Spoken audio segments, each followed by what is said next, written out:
French onion soup, Bashir tells a your mother joke, and we get a Jake and Nog hug.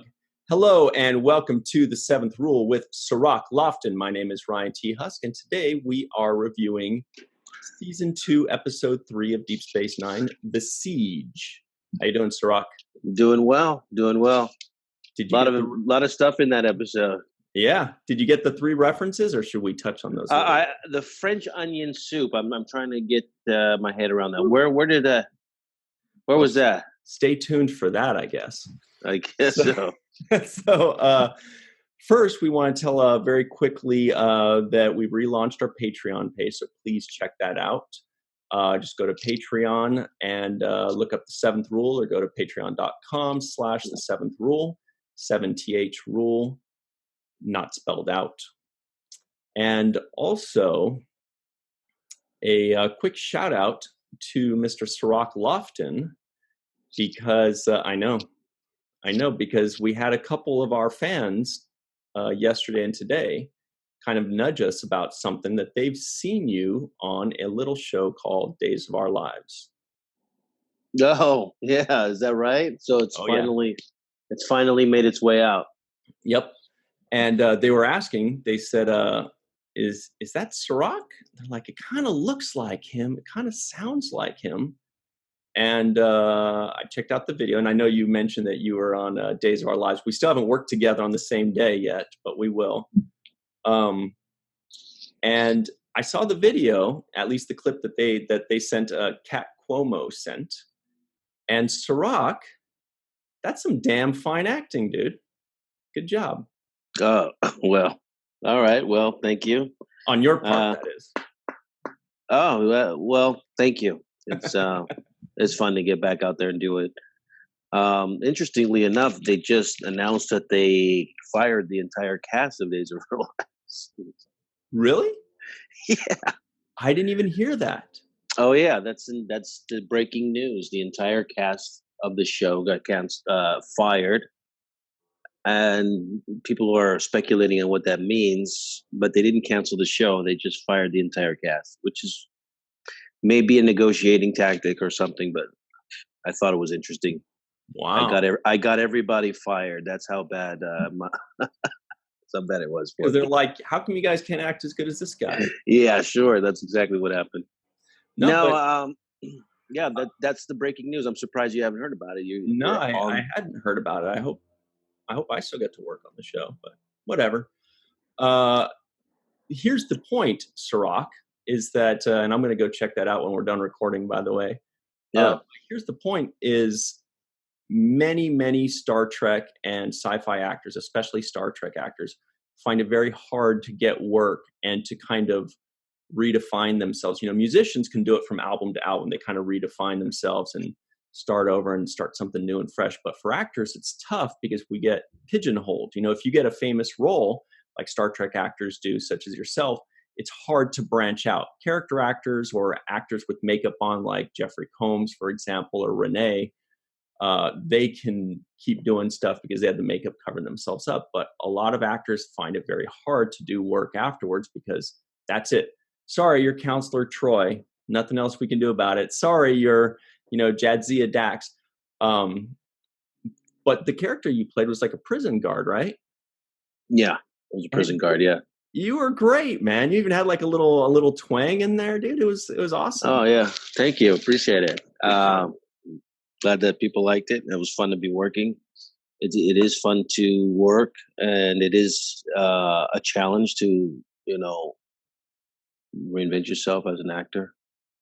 Yeah. So it's definitely a challenge especially coming off of Star Trek. I think Star Trek in particular, or science fiction maybe, but Star Trek has its own stigmatism attached to the actors. So it's difficult to be anything but. I mean, William Shatner has done hundreds of things since his role in the 60s and in the movies. Mm-hmm. But that's going to be what he's going to be recognized as no matter what. Forever, yeah. Yeah. So it's one of those type of things. It was funny in this episode because I got to see a chance to reunite with Aron It was a moment to relive Yeah. in this particular episode. Well, let's talk Uh, about it. Besides the yeah, fact that now you're a tough prison guard, people don't know at home that Cirroc, Cirroc's actually 6'13". And so when he was playing that role, he was actually intimidating. It was really cool. But yeah, let's talk about the episode. It's called The Siege, and it's the third and final part of that 3-episode arc to start the second season. yeah. Uh, kind of like a hint of things to come with the serialized series, and I liked it a lot. What do you think? Yeah, this episode had a lot of things in it. I didn't really find it dull at all. There was just constant movement. The pace was good. The tempo was good. It's funny how you Uh, sound surprised. I didn't find it dull at all. no, because I mean there are some episodes that are slower than Mhm. others. Um, Even the last episode wasn't as good as this one, in my opinion. Mhm. That was when they were starting to, I was complaining about the theatrics of the opening scene with the last episode, and I didn't really like the staging of it. Yeah. But with this one, it kind of opened off in the same way, in which it was like a monologue or dialogue. This opening scene with Sisko talking to everybody about having to evacuate and the choice that they have to make. But I enjoyed the scene. I enjoyed the tiny little drops here and there, the ramen pork exchange about selling seats. I would never sell my seat unless the price was right. Is there a Uh, right price though? I don't know, man. no, it was hilarious, and there were so many little drops there, um, and small moments that I felt were really good in between the cast. Yeah, Um, there was a lot of that. Let's yeah, talk about that. I think that basically these 3 episodes were a 2-hour movie, right? yeah, yeah, Kind of reminiscent of the Next Generation movie Insurrection, which after watching it, I just thought this was just like a 2 or 3 part episode. It really didn't feel like much of a movie. Whereas this one was maybe even a little bit more so than Insurrection could have been just a movie. And this third episode was almost just like a third act where everything's been set up. Now it's just all action. It's all cool moments and action. And it's kind of like the payoff. And it kind of starts off with, how like at the beginning where everybody's volunteering to stay, saying like, oh, well, I better stay behind to pack up my medical supplies. That was a very Star Trek, tongue-in-cheek thing. It's been done like 3 or 4 or 5 times in every single Star Trek series. So it's cool to see Deep Space Nine spin on that, and it's always a fun time. right. To pull a page out of the let's say blueprint of setting up these scenes. Hmm. This is the moment where we come together. We either stand and fight or we run away. Yeah. Yeah, that kick-ass rile them all up moment. Where the But captain yeah, says like, oh, I'm going against the rules, who's coming with me? And they all say, well, you know, I yeah, guess I could, all that tongue in cheek banter that yeah. I love so much. You're too heavy to pack all my medical equipment. Mm. uh, and then we get the Jake and Nog hug. I think that's what you're talking about with the reunion, right? Yeah, it was just great to see that because it felt like we were genuinely kind of going to miss each other. And I felt like that was almost the strongest bond of revelation of the bond that we had. Us exposing that, we would miss each other. We really felt this way about each other.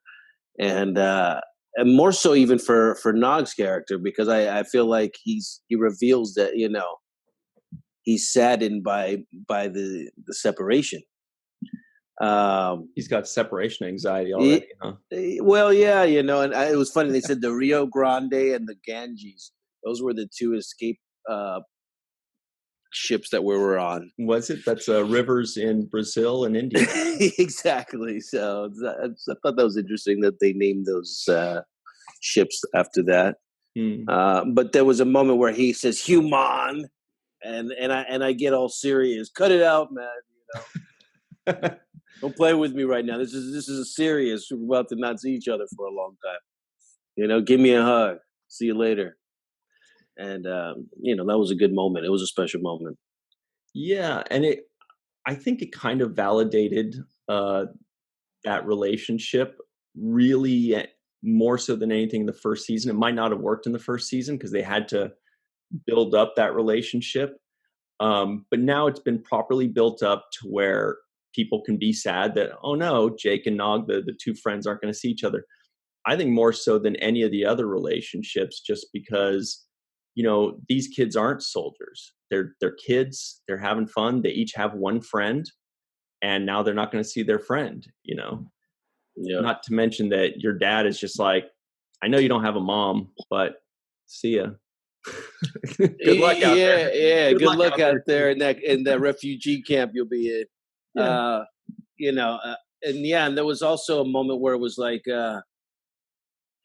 Jake says he's been bouncing around his whole life. He kind of reveals that he doesn't like having an unstable life, and he's highlighting like, look, this is just further evidence of how unstable my life has been, and now I have to say bye to my friend that I've gotten to know, and I've come to like this place a little bit. You know what I want to see? I want to see all the cool Star Trek nerds out there do a fan fiction episode about the 2 weeks that Jake was gone. Just where'd he go? What happened? What friends did he make? Did he get that writing bug? Did he meet a cool, cute little Bolian girl? What happened? Yeah, where was he? Was he staying with his grandpa? Did he go stay with his grandpa or? Oh, that I don't know. Might have been it. But it was interesting because Nog says, well, I think that's where they're taking the families of Starfleet. I guess, we're both going to separate locations. Yeah. And then, the foreshadow there is that, eventually Nog would be part of the Starfleet. So I thought that picked up on that little line right there. See, but you weren't, and I looked at that scene closely, and you weren't a family. You were just a 14 or 15-year-old kid. And I was watching when you went into the shuttlecraft to see if like somebody would put their arm around you and say, it's your godfather or your aunt or something like that, and say, come, you're staying with us for. Nope, just a bunch of families, and then some teenage boy just sitting by himself going, I guess I'll just go sleep in a tent on an asteroid for a couple of weeks. If my dad dies, I guess just make sure I'm well fed. That's it. Yeah. And then, we saw baby Hannah, in that scene with the Keikos. Yes. The O'Briens. Yeah, and that was so great just to see just how little she was being carried by Column in that scene. Yeah, well, she's still kind of little. Yeah, but it was just great. She said something like, "Are you going too, Daddy?" or something like that. Yeah. So we got a lot of that. And that's what I liked about this episode is there were so many short, small little scenes that were impactful. I thought that were good and compacted, but also impactful. Yeah. And in that scene, not to skip out on that scene with Chief and Keiko and Molly, Keiko gets a lot of flack from the Star Trek fans. She gets a lot of flack as like an annoying character. But she said a line that I think all of us were kind of thinking a little bit, and all of us would say in her shoes when O'Brien was like, "Hey, I gotta go," and she's like something like, "Are you sure?" And he says, well, if we leave, then they're going to take Bajor back, or they're going to take, the station. And she says, they're going to have the whole Gamma Quadrant for all I care. she's like, what do I care about Bajor, man? Like, you're risking your life. They can have the whole quadrant. I'm just trying to keep my family together. Yeah. Which is, this is the sacrifice that they're making. And I guess that's probably why the fans don't like her attitude is, not really that supportive. But she's right in a sense, she's right in a way. That's what matters to her, Yeah. And they don't know what they're getting into when they stay behind. I think that was the big risk. I mean, there were only like 20, 30 guys that showed up at the station, right? To commandeer it, to take over. And it was like, all right, Pretty they said, manageable. yeah, pretty manageable. It wasn't like Sosa when he went to kill Scarface. He sent more guys to get Scarface than they sent to take over DS9. But yeah, it was like 20, 30 people, and it wasn't like a resistance so big where they would be fearful of it. I could imagine if there was 100, 200 guys in there running and storming the ship, they would say, all right, let's get out of here. But it was pretty fair odds as far as that was concerned. I just thought of in the goodbye scene with you and Avery as well, because there are like 4 or 5 goodbye scenes, which I thought was maybe 1 or 2 too many, but I wouldn't know which one to take out because they were all kind of important. But Ben Sisko, your dad, hands you a letter and says, here's a letter, don't open it or something like that, whatever it was. So obviously it's like a letter to you in case something happens, I guess, right? But we never got any kind of closure on that. I mean, maybe in the next episode they'll pick up and you'll say, here's your letter back or something like that. I don't know. Well, that's what I wanted to do in this podcast. I wanted to read the letter and, on air. Oh, great. You still have it. Let's hear it. Yeah, hold on a second. Here it is. Okay, here we go. Dear Jake, you're the best. Love, Dad. There it is. Oh, that's a very short letter. Well, hang on. Was it in cursive or print, or did he type it out? This one is written on the back of a Marshall's receipt. So, so it was right after school shopping for you. It was right after school shopping. Yeah, he took me shopping. We went to Old Navy and then went to Marshall's. Then he wrote that letter on the back of the receipt. It was pretty crazy. That is beautiful. Hang on to that. Hang on to it, man. No, it's funny because I looked at that thing and I couldn't remember the moment itself when it happened. But it didn't look like a piece of paper, right? It looked like some electronic. Didn't it look like an electronic? Maybe like a little pad or something like. How they hand around pads about stuff like none of the computers are connected to each other. Yeah. You're like, hey, I emailed you a letter. Check it out. He's like, here's my iPad with just open it and there's a README on it. So you just read yeah. Or it was what do they call those little drives that they put in? Yeah, flash drive. Flash drive. It was a flash drive. It was like, yeah, here. It's a flash drive. It's a letter I wrote for you. I think I mentioned this once before, but a long time ago, my very first flash drive. It's a little orange thumb drive. And I wanted to, when you plug it in, it asks you for like a name. Otherwise, it's just called, blank or whatever. Mm-hmm. And so I wanted to give it a name, but I wanted to be able to like write on the tiny little flash drive. So I needed a small name for something orange, and I called it Nog. And my very first flash drive was called Nog. I could probably find it in my desk somewhere, and I never got the chance to tell Aron that because I only remembered it like a couple months ago. I was like, oh shit, I should tell him that my first flash drive, like he affected me enough 15 years ago or whatever it was, that my first flash drive I called Nog. And then I realized yesterday that my external hard drive that I put a lot of good stuff in, I called it Deep Space Nine because it's like a little, it's got, if there's little Nog and big Deep Space Nine. And that's great. Yeah, that's great. No, I'm sure he'd be happy to hear that. That's a little giggle right there. It's not as good as his soccer coach or his baseball coach story being Coach Sisko. But oh yeah, no, not as good as that, but still something. But no, one of the other things that I liked was the Ferengi interaction between Rom and Quark. I liked that little interaction. It kind of plays off of Quark and Rom's usual banter between each other. But I liked when they said that he escaped on with the Dabo girls. He sold his brother's ticket. I was wondering, I was like, I wonder if that's going to be Lita. Like if, it doesn't show it obviously, but I wonder if I'm supposed to think, hey, maybe that's Lita, Yeah, I didn't think of that. Yeah. That's I don't remember when she comes in. Maybe she's coming in soon. Maybe that's like her entrance into it. Um, One other thing that I thought was cool, I liked the Dax and Kira scenes when they're hot wiring the old Bajoran ship. Mm-hmm. Uh, Yeah, that was that like a felt dirty like a little Star Warsy to me in some ways, actually, which was interesting. because they were pod racing. Yeah. Was it? Is that why? But it was like that. You're right. Yeah. I don't know what it was. Maybe it was the design of the ship itself, or the way it was filmed. I don't know, but it just felt like a little Star Warsy. Like I felt like I transitioned into Star Wars during that small moment when they were on that ship. And the rust colors and all that. Yeah. Are you going to watch The Mandalorian, by the way?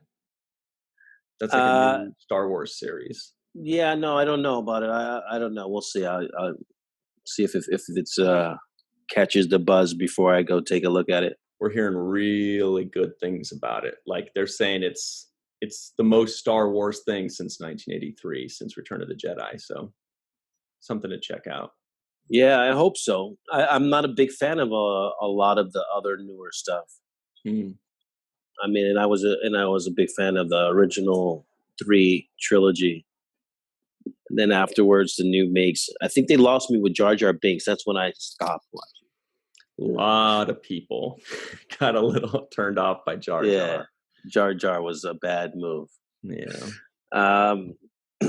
But no, you know what was funny was when Sisko is choking out Quark in Ops when he finds out that he was selling these seats. Oh yeah. And then he sees Sisko puts his arms around his neck, is literally choking him out, which I thought was hilarious. He had it coming. He had it coming. He had it coming. And then he said something like, "I think I might have overbooked," you know, which was great. I mean, there was another line that he said something about what it's standard protocol for Ferengi to like do this. And then his own brother overbooked him out. Right, exactly. There was also one last little thing in that beginning part where you know, Odo and Quark have like that little I'll miss you, Quark, harumph, you know. Quark says, "Take care of yourself." Like it was the first time. See, the beginning of the second season is kind of like a payoff for the first season. Like, you know, Jake and Nog, they have that earned moment, you know, where the writers earned that moment. And Quark and Odo, I think it might be the first time where they actually showed a little bit of fondness for each other, where they're just kind of like, well, I'll miss you, you know, or Odo says it jokingly and Quark says, take care of yourself. And it's the first time that it shows like they're kind of frenemies, mostly enemies, but they still, you know, they're still pals. Yeah, they reminded us of that again, and you know, it was a cute little moment in the main ops when they were doing that exchange. Hey, real quick, we got to take our break, but finish up that in just a second, and we'll also talk about French onion soup and baseballs, and I also want to read a piece of advice somebody gave you for Days of Our Lives. So stay tuned for that. We'll be right back on the 7th. All right. Hey everybody, and welcome back to the 7th Rule with Cirroc Lofton. My name is Ryan T. Husk. We are reviewing The Siege, and let's pick up where we left off. Oh, first, here's a little note, a piece of advice somebody sent you specifically today. Jordan Britt says, how wonderful for Cirroc. I've been a longtime viewer of Days of Our Lives, so I'd like to give Cirroc a bit of advice for his character while he is in Salem. That's where Days of Our Lives takes place. First bit of advice. Every woman there is ratchet as hell to some degree. Tread lightly with them. 2, if his character runs into the following people, Gabby Hernandez, Kristen DeMera, and Princess Gina, run like hell.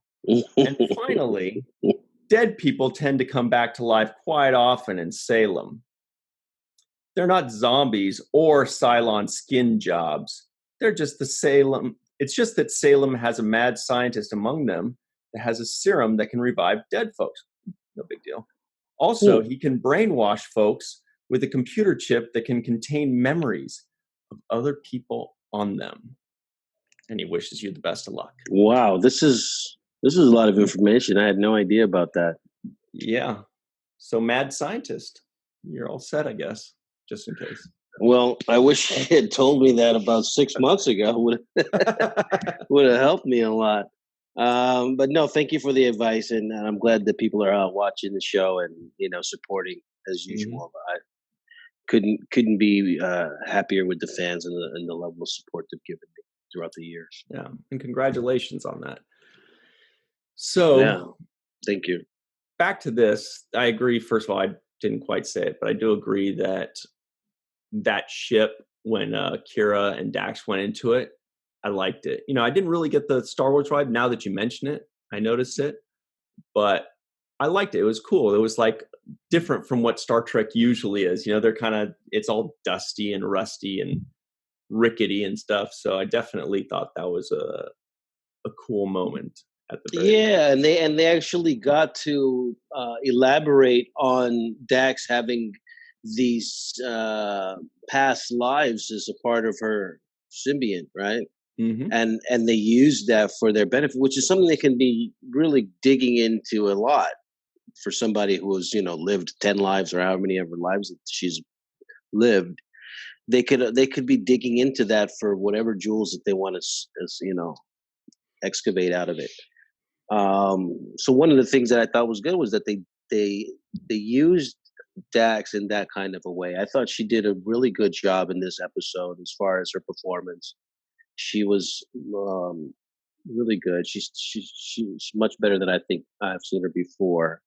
I liked her performance with Nana, and I liked the two of them kind of going, off and doing their own thing in that kind of a way.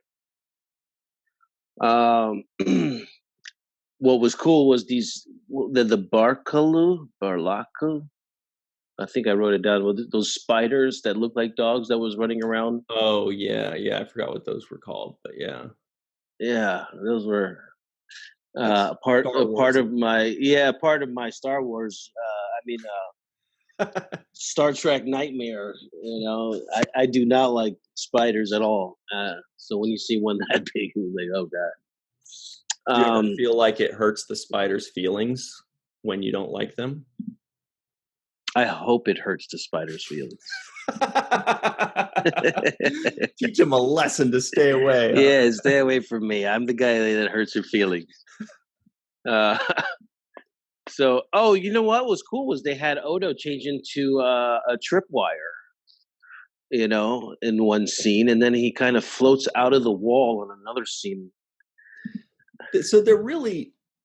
It seems like the theme is that they're really expanding more on the characters in a way that we wanted. Like with Odo changing more, I think I'm sure we talked about wanting to see him change more. I Yeah. know we also talked about wanted to hear Dax more about Dax's memories and past lives. I know Aaron was always talking about that. Yes, too. he was.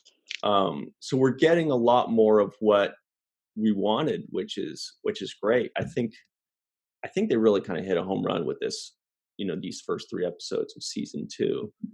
Another thing that they did, I'm sure you must have caught it too, was when the bad guy Bajoran buddies, when they take over the station, or they think they do, and they walk into Sisko's office, we get an appearance from the baseball. The baseball.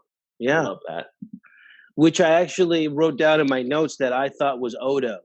I thought Odo was disguised as this baseball. Oh, that's a good one. So I thought it would have been great that he's saying, I wonder where these guys are, and he's literally holding them in his hands. Why is this baseball warm? Yeah, right. So that was one thing. The other thing I thought was cool was the battleship fighting scenes. So when Kira and Dax are in that thing, they actually run into some ships that are trying to take them out, and they actually get grounded by one of them. But the actual scenes of the fighting where they were lining up and she was making these evasive maneuvers to get behind the ships, I felt a lot of action in that moment. Mm-hmm. And it was good to see how they said they were going to lower into the atmosphere they couldn't use their ion engines or ion weapons. Something. Which is okay, which is great. I just felt that it was good that they had that kind of element of action into it, because it made it, I'm sure there's a budget for all those special effects. They're on an Earth-like scene, so it was pretty good. I thought that was entertaining. Mm. I also thought it was entertaining when the whole way they tied in the exposition of revealing the evidence. We're gonna bring the evidence to the Bajoran provisional government, slap it on the table, and ruin their plans. Yeah, I mean, there's usually a pretty, I don't want to see a simple solution, but there's usually a very clear solution in Star Trek. They say, all we have to do is just reveal the thing to the person and the episode will be over. Especially in something that's like a 3-parter. In the singular episodes, there's usually like some kind of twist. And the twist is what feeds into the solution or something like that. Whereas this one, they didn't so much need the twist because there was just a ton of buildup, and I was happy for it. I was glad that they kept the solution simple, because then we don't have to spend as much time on exposition and we can just enjoy like all the separate missions and everybody doing their own thing. Like, I really like that about Star Trek, is when groups pair off, like you have Dax and Kira over here. You had Quark and Bashir locked up in their thing. You had Sisko and Chief, in their little sector. And by the way, when Sisko and Chief were enjoying their rations in their little closet or whatever, that's when Sisko says, a French onion soup would have been really nice. Oh, that's where it comes in. Yeah. And I agreed with him. Yeah, no, I thought that was really well done. This Vedic who wants to become Kai, what? Vedic Wynn? Vedic Wynn, is that her name? Yeah. No. Yeah, that's her name, right? Vedic Wynn, the one who wants to, she's, working behind the scenes to become the Kai. Yeah, she'll be Kai Wynn later. She will become Kai eventually, right? Mm-hmm. She's just so manipulative and disgusting in her ways. Like, she turned so quickly. Like, you wouldn't have a problem with examining the evidence, then, would you? And I'm like, a second ago, you were over here plotting, planning your victory party, and now you're switching over because you see the tide is turning, and you switch over on this side and throw that guy under the bus. I thought she's one of the most unscrupulous characters in our show. I would say she's several tiers down below Quark and below Keiko. Below Keiko, yes, exactly. Speaking of which, also the little tease at the beginning of our episode is Bashir telling your mother joke, and do you remember that? I kind of had to rewind and watch again because Bashir, what was the joke now? Bashir said something to Quark. They're having their little banter in their little closet or Jeffrey's tube or whatever. And fending off the voles for the Star Trek fans. Those are little Cardassian rodents. And I don't remember what Bashir said to Quark, but Quark says, "Who told you that?" And Bashir says, "Your mother did the day you were born." I was like, what the? A yo mama joke. I thought that was hilarious. Yeah. And then Quark gets like extremely mad. Yeah. Like, and all the middle schoolers and 10-year-olds were like, ooh.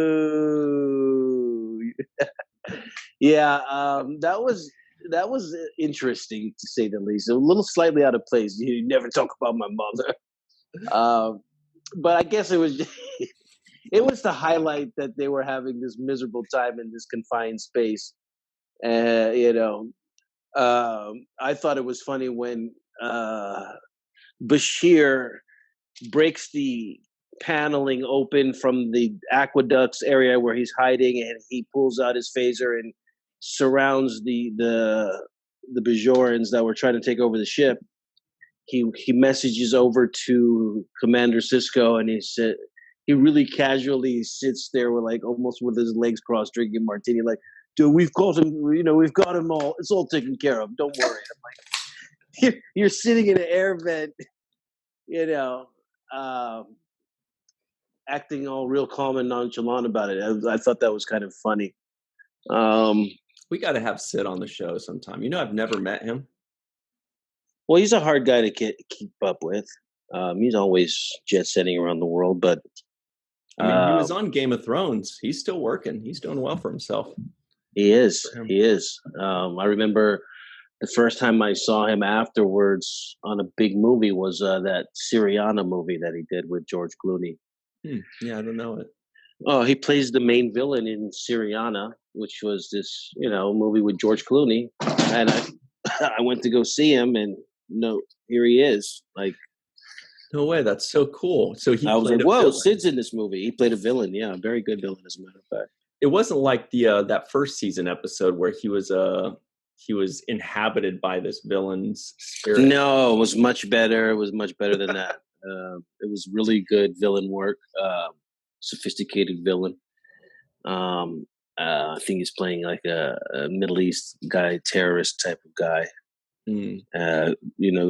Clooney is going after him. It's really good. It's an opportunity. He's opposite Clooney in a major motion picture. So. I was really happy to see that, and it was good. So sorry to sidetrack us there, but we do like Bashir quite a bit. No, I like Bashir. I do like him. I just thought that this episode had a lot of action in it. It just kept me from one scene to another. I never got stuck in a scene too long. There wasn't too much, long drawn out dialogue where it was unintelligible or not easy to understand. Or like the exposition, 10 minutes of it. Yeah. The only exposition I saw really obvious exposition was with Kira and Dax. Every time Dax would ask a question, it was just for exposition. It would be like, so you're telling me that we're just going to avoid these Bajorans by giving them a fake signal? When she was reading those lines, she was probably like, do you even need me here, guys?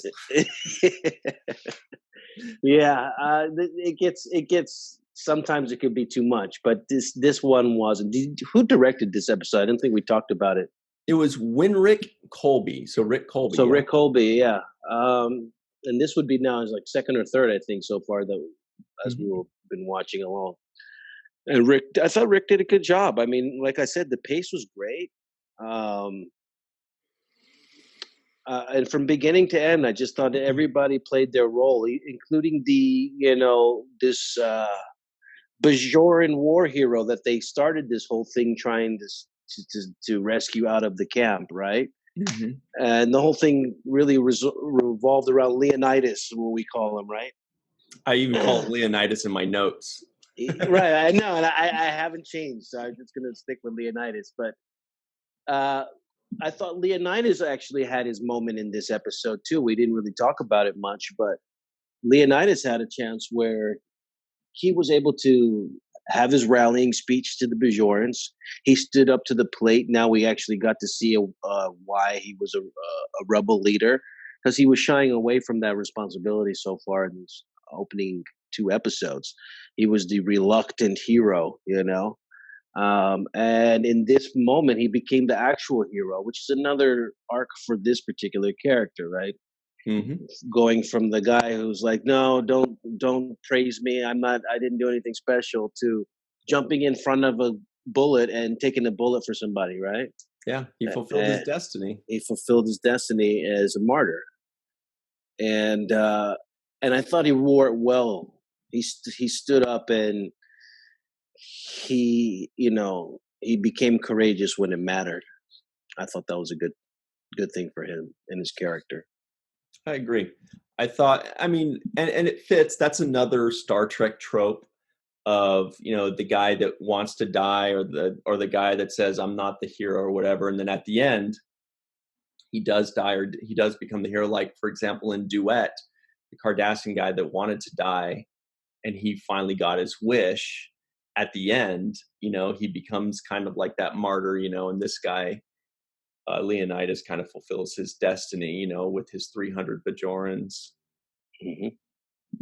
300 for sure. They Yeah, call no, him that, Homer. You catch him at home. and but the only, but I think we've been heaping a lot of praise, and it deserves its praise. But there are elements that should be criticized. I didn't buy so much that the station was not functional and all these things, but yet certain things were functional, like the communications between Sisko and O'Brien and everybody. So here they are. I guess the computers are out, but they're able to talk to each other, with their comms. That seemed a little bit. Hello, I can't hear you. I think you hit the. Oh, sorry, Chief's magic. Yeah, so that was a little bit like, all right, I don't get that. The other thing is, I would have thought that if these Bajorans were coming on the station, they would have scanned it for life forms and known prior to entering how many people were on board the station, right? So, I had a fault in that as far as my own perspective of a loophole. Yeah, there are a couple things. I noticed one thing too. I thought the two of the main Bajoran guys looked like the same dude to me. Like it was hard to tell them apart. It's kind of like when you go on a set, like an indie set, not so much like, you know, TV, but if you go on like an indie film set, pretty much the crew just kind of like blends in. It's all a bunch of 30-year-old white dudes with a 1 week beard and, you know, a band shirt and cargo pants and a yin yang tattoo on his calf. You know, that's the gaffer and the grip. You know, that's the AC. That's, you know, everybody. So it made me think of that when I saw these two Bajorans that like kind of looked the same to me. Yeah. Maybe it's just me. I don't know. I was actually tickled in the opening scene with Sisko when he's giving the rallying speech to who's going to come, who's going to stay here on the ship with me. I'm going to break the rules. There were more black ensigns in that room than I think I had seen all up until that moment. I noticed that too. And I was like, where are all these black people at, man? When you need them on the promenade. they're like, we need to, they're like looking around, they're like, we need to add a little something here. Yeah, there's a lot of black guys in that room. I was like, where are all these black men at? I didn't see them. I feel like we saw one black Bajoran guy too in the first episode of this 3-episode arc when Kira and Chief were rescuing on the planet. People. Yeah, I feel like that was the first black Bajoran guy. So I mean, maybe I just hadn't noticed it, but I was like, oh wait. So now we know. No, I think there was one. Yeah, I think I recall even while we're doing the show that there was this one older gentleman with the wrinkled nose. But no, I thought it was just interesting that there were these black humans. They weren't aliens. They were just regular people. One girl kind of had like a pompadour going on too. Oh yeah, she had a cool hairdo with the yeah, she did. So I thought it was pretty cool. I was like, whoa, they got this is the real this is the cast that I haven't seen, Yeah. Then I was thinking, well, poor guys, they're going to be the first ones to die in this episode. They must be setting him up like it's a horror movie. Yeah, I was just waiting for them all to die in an explosion. Yeah, but no, it didn't work out that way. I thought that it just stood out to me as interesting. There were other things that were stood out just here and there. Like I mentioned earlier about Morin standing in the background at the airlock. Oh yeah, I missed that. Tell us about that. Yeah, so that was when the Bajorans were, trying to evacuate with the rest of the non-Bajoran crew, and Sisko came down to the airlock to talk to the Bajorans and say, "Hey, this evacuation is for non-Bajorans. You guys are supposed to stay here and fight for Bajor." And that's when Leonidas came in and did his speech and, stepped up to the plate and convinced his fellow Bajorans that the right thing to do is to fight and, not be cowardly running away. And there, while Leonidas is giving this great speech, you could see Morn in the background with his ticket to board. Like, I'm leaving. I'm not staying behind like the rest of you guys. I'm taking off. And so that was kind of funny just to see this big giant guy who's like you would think is the toughest guy on the station, like ready to get out of there with his ticket in hand.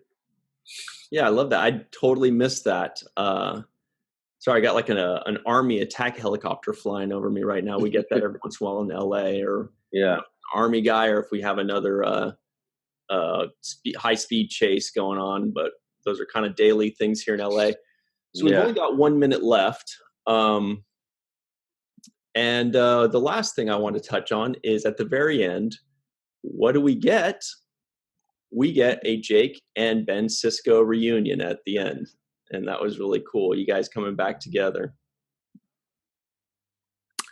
Yeah. And, that was one of the things. I thought it was a little bit, I think we could have carried the moment when we said goodbye to each other a little bit longer. He gave me the letter and said, I wrote this letter. I think I could have played it better as far as the impact of what that means. But I guess I didn't really think in my head, this letter means that we're probably not going to see each other again, right? And this could be the goodbye letter. He actually said, don't read it right away. Wait a couple of days, I said, I'll read it right away as soon as I get on the ship. He's like, no, don't read it right away.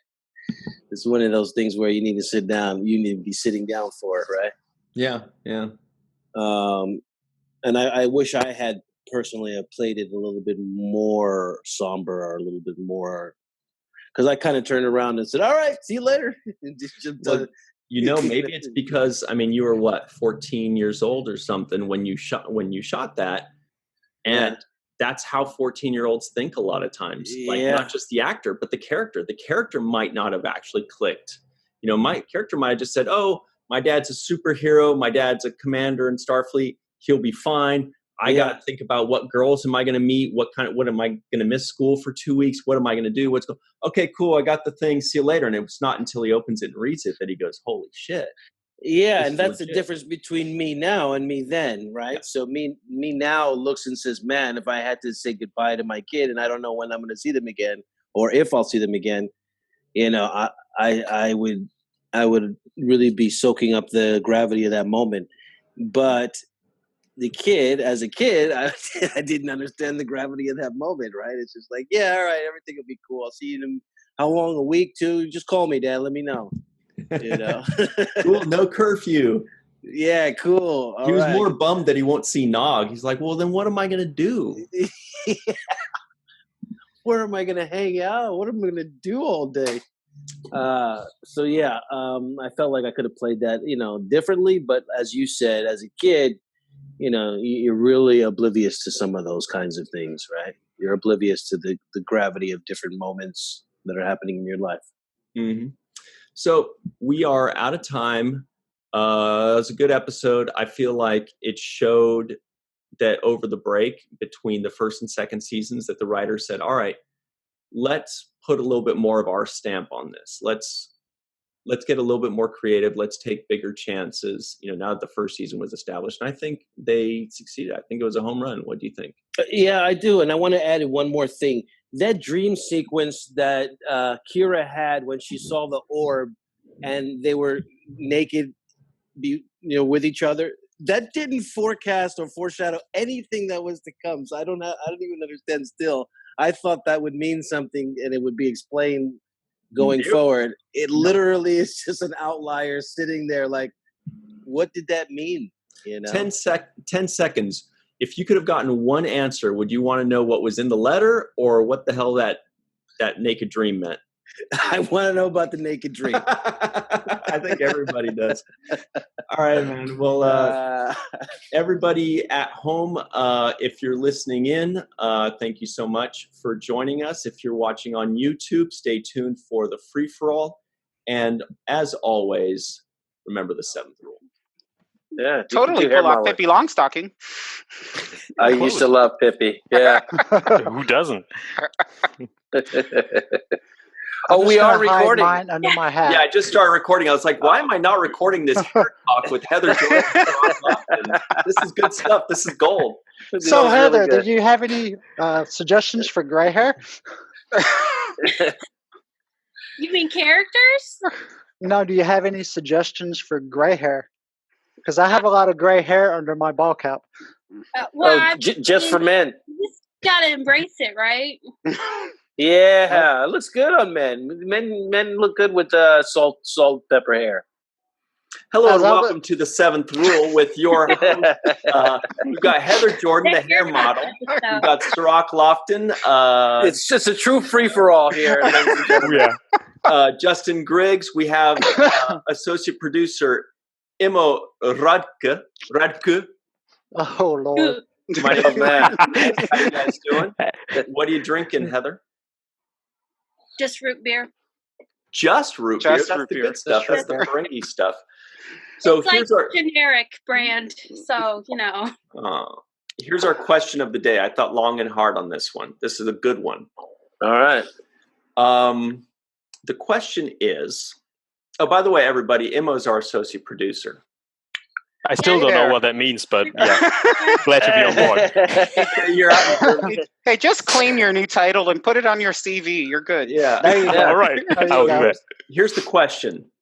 If you could get any 2 characters from any Star Trek series and put them in a room and force them to just hang out and talk, sitting at a table, whether it's over lunch or over coffee, whether it's for, drama to ensue or hilarity or a lesson to be learned, who would those 2 people be? We're going to start with, Heather. I'm trying to think of the weirdest combination, and I might say Odo and Q. Oh, that's interesting.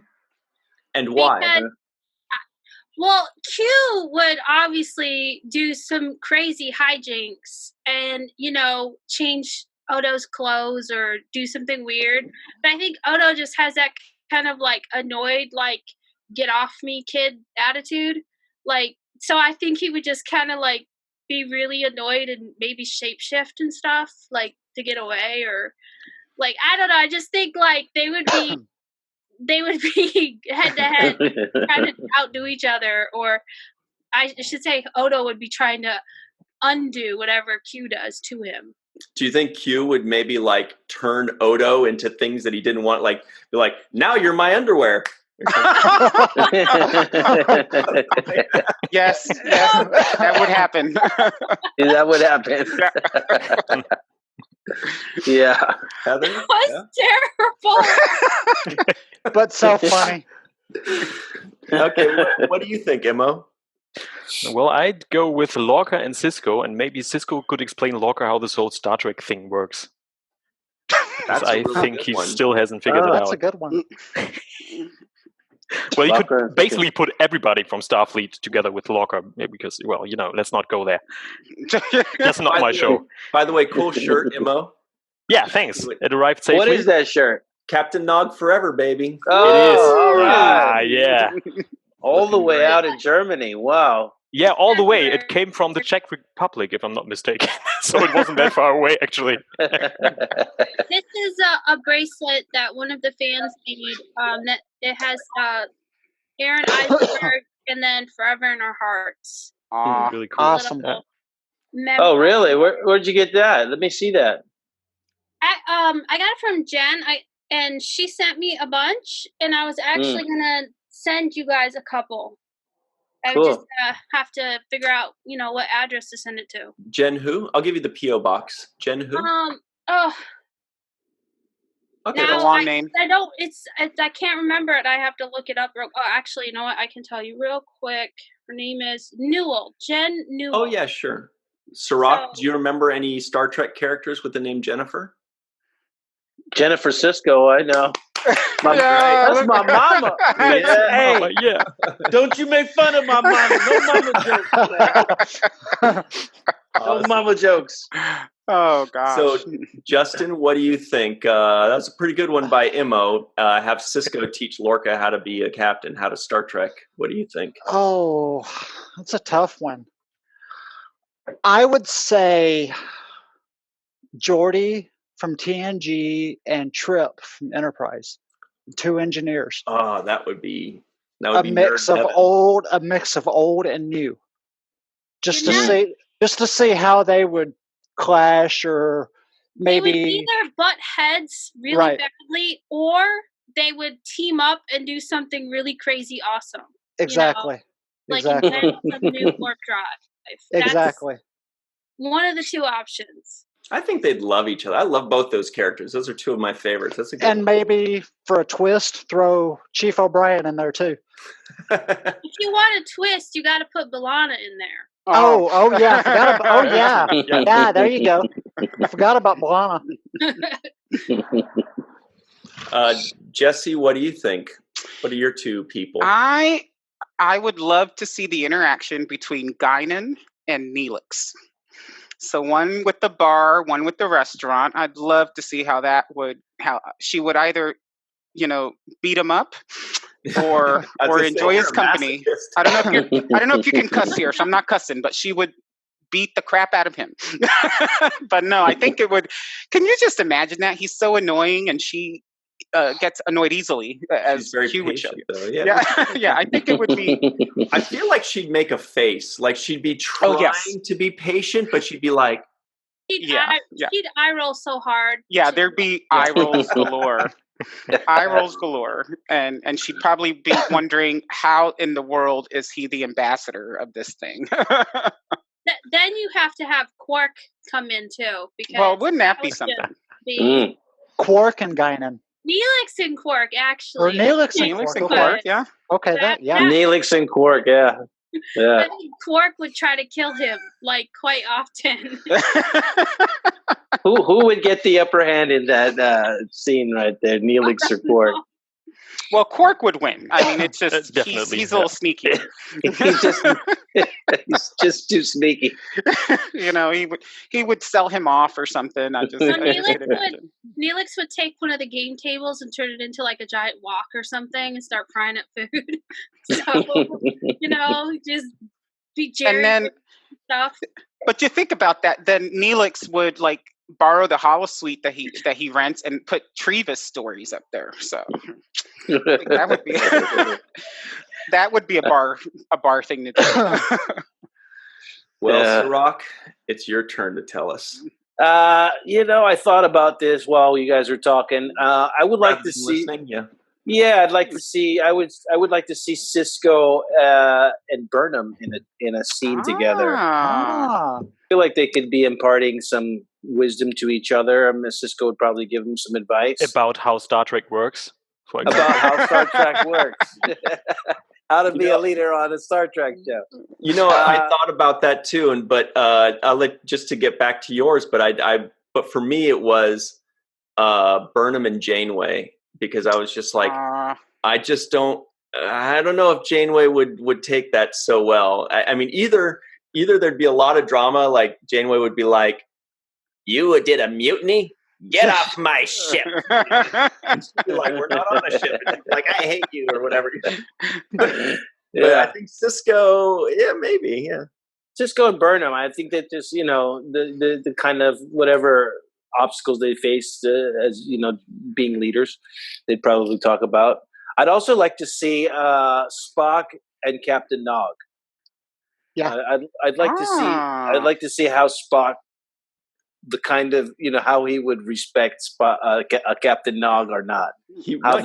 I think it'd be a beautiful moment. I think he would. Yeah. I think he'd appreciate the effort that Captain Nog put into joining Starfleet, being the first Ferengi, and because I think that Spock was in that same sort of position. It's one of the few Vulcans in the beginning. We see him more now, but broke with tradition. I think that's something they share, right? Right, breaking with tradition. Right. Yeah. And I'd like to see the actor you'd pick, Leonard Nimoy or? Yeah, which Spock? Oh yes, no, it would be the Leonard Nimoy Spock. Yeah, of course. That's the only Spock I really I assumed Leonard I get you. was Spock. Yeah. The new Spock is, I still haven't been sold on his full Spockness. Which new Spock? The one from Discovery or the one from the movie? Or the one from the fan films? No, the Discovery Spock. Yeah, but I'm talking about. But we haven't given him a fair shot yet, No, like, he hasn't had much to deal with yet, so we haven't really get to see his character evolve. Yeah, I think we've seen him a total of like 10 minutes, including the short treks. So But did you guys see that short trek with Spock and Rebecca Romijn? Oh, that I loved it. I really I loved it at a certain part. It was good. They don't show it in Germany. Oh no! Because I have to watch it on Netflix, it had him acting in a way that was not Spock-like, and I mean, like, I just don't know if I believe it. If you know what I mean, like if he would really sing.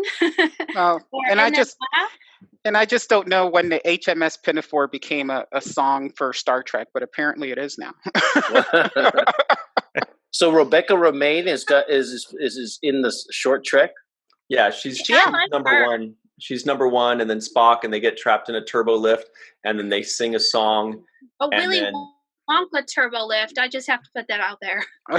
And then she says, don't ever tell anybody, because who knows why. Do you guys know what the Song of the Seventh Rule is? Yes, I'm always listening to I'm always listening to the podcasts, and I always get a commercial about the middle seat in the car. It's a middle seat song, and it's really bad. Oh, so every Seventh Rule podcast on my iPhone starts with a middle seat song. It's annoying. No, I haven't heard that. I will record it for you guys. I thought it was German, the boys are back in town. The boys are back. That's so January, Cirroc. Never mind. Well, I think we've done a lot of good here today. Well, you didn't say who you thought was good. Well, my thought was Burnham and Janeway. Yeah. I had a whole fantasy about like how they would bicker, and then I was like, well, maybe 7 of 9 or B'Elanna would be better for Burnham. I was like, nah, 7 and B'Elanna would not like Burnham. Whereas Janeway might say a couple things, but then respect her. She'd be like, I was mad at you, but you remind me a lot of 7. You've got grit, kid. Like buddies, And ladies and gentlemen, he works on that accent. He's been working on that for a while. Ryan, you're doing a great job. It's like a Garrett Wang accent of Janeway. I love it. Maybe because that's what she sounds like. What do you think, Heather? Does she sound like that? And what's your impression of Janeway? Go ahead. Does she sound like a Garrett Wang accent?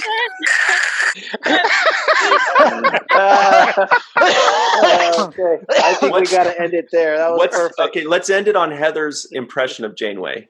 No. That's pretty good. I need to work on No. I need to work on that. But hey, Ryan, when you take all these ideas to CBS, remember we get some of the royalties. Yeah.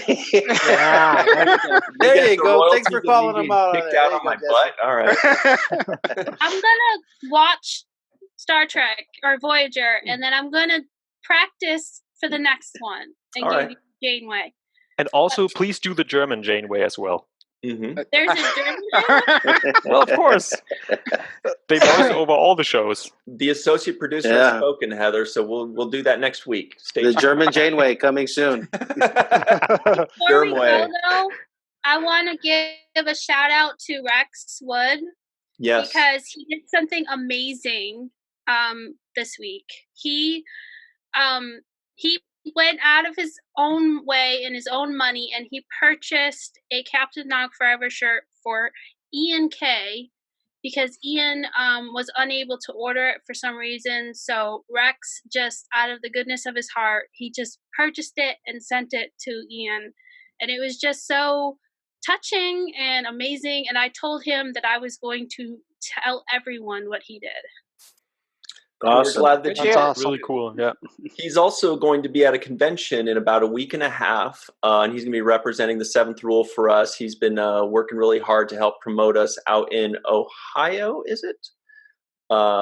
And think it's Ohio. He wanted me to go, but unfortunately, I'm going to be out of town. So out of town in Ohio? Perfect. No, I'm going to be out of town in Tennessee during the convention. Shout out to Justin over there. Yes, sir. Another fellow Tennessean. I'm originally from Tennessee.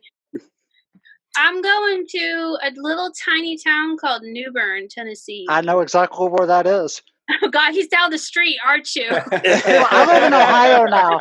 I live in Ohio now. He won't find you, don't worry. I live in Ohio now, but I know where New Bern, Tennessee is. Yeah. So whether you go to Tennessee or whether you go to the convention, he'll be there. Yeah. No, I won't. But that's what we do for each other. That's part of the family here, that everybody looks out for each other, that we keep each other posted on things.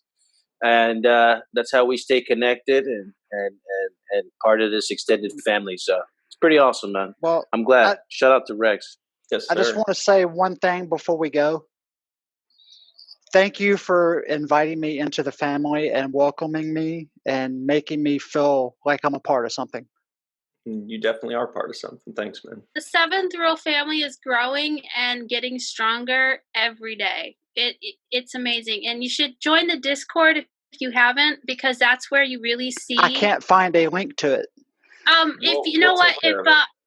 I can, maybe Ryan can connect us, or Ryan can send you a link, but our community is for Seventh Rule there. It's just growing and growing and growing. And it's amazing just how connected everyone's become. Yeah, I wish I could participate more, but it comes up when I'm at work and sometimes distracting, but a good distracting. Yeah, just somebody shoot me a link, because I use Discord all the time for my game servers anyway. So just shoot me a link. You got it, man. Well, thanks all for joining us. And you guys had a lot of poignant points. And yes, shout out to Rex. Big announcements about Rex coming very soon as well. He's been great for us, and he's been an amazing human for us. And shout out to Imo Rudke for being our associate producer. And thank you so much, Jesse Akendo and Justin Griggs. Yeah. Hey, no worries. Thank you. And for Cirroc, Lofton, and Russ Haslage at Odyssey Radio, and for our favorite human in the world, Aron Eisenberg, thank you all very much, and enjoy the Seventh Rule. Thank you, guys. Remember the Seventh Rule. Thank you. You can enjoy it too.